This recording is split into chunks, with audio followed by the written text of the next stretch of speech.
দিয়াবাড়িতে আসলে আমরা কি জন্য আসি, কি দেখতে আসি দিয়াবাড়িতে? দিয়াবাড়িতে আসি মূলত আমরা দেখেন এই সুন্দর সুন্দর ফুলের বাগান এবং নার্সারি, বিভিন্ন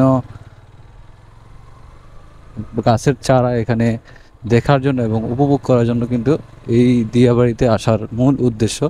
এখানে হাজার রকমের ফুল আছে, হাজার রকমের আছে, নার্সারি আছে। সেই সৌন্দর্যগুলো আসলে দেখার জন্যই আমরা মূলত এই দিয়াবাড়িতে আসি এবং এনজয় করার জন্য আসি। হ্যালো এভরিওয়ান, আসসালামু আলাইকুম। This is me Sujan Ahmed. আমি আজকে আসছি আসলে উত্তরা দিয়াবাড়িতে। আসলে দিয়াবাড়িতে আমি কি জন্য আসি সেটা আপনাদেরকে এখন দেখাই। দেখেন, এখানে ফুলের সৌন্দর্য আসলে উপভোগ করার জন্য আমি মূলত উত্তরা দিয়াবাড়িতে আসি। আর সেই সাথে এখানে কিন্তু অনেক সুন্দর সুন্দর ফুলের চারা আছে, অনেক সুন্দর সুন্দর ফুলের গাছ আছে। সব ধরনের চারা আপনি এখান থেকে নিতে পারবেন। আর সেই সৌন্দর্যগুলো আসলে উপভোগ করার জন্য আমি প্রায় সময় উত্তরা দিয়াবাড়িতে আসি। তো আপনারাও আজকে উপভোগ করুন সেই ফুলের সৌন্দর্য এবং নার্সারির সৌন্দর্য। আমি আসছি আজকে লেন গার্ডেন নার্সারিতে। এই নার্সারিটা খুবই সুন্দর, দূর থেকে আমার কাছে খুব ভালো লাগলো। এই জন্য ভাবলাম যে আপনাদের সাথেও আমি শেয়ার করি, দেখি আপনাদেরকে ভালো কিছু উপহার দিতে পারি কিনা। দেখেন এই ফুলগুলা কত সুন্দর লাগে।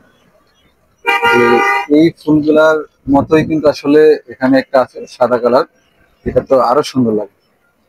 ওয়াও, এক কথায় অসাধারণ। এই যে এটা কিন্তু আসলে কলাবতী গাছ, কলাবতী ফুলের গাছ। এখানে অনেক ধরনের চারা আছে, অনেক ধরনের গাছ আছে। এটা আসলে এই সৌন্দর্য আপনাদেরকে বলে শেষ করতে পারবো না। আপনারা চাইলে আসতে পারেন উত্তরা দিয়াবাড়িতে।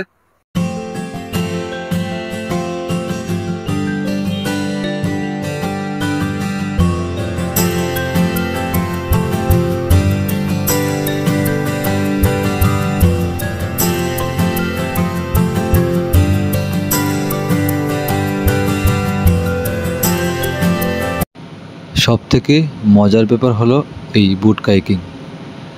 সানসেটের সময় এই বুট কাইকিং করতে বেশ ভালো লাগে এবং খুব সুন্দর লাগে পরিবেশটা। আপনারা চাইলে অবশ্যই আসতে পারেন এবং দেখে যেতে পারেন এবং এনজয় করতে পারেন।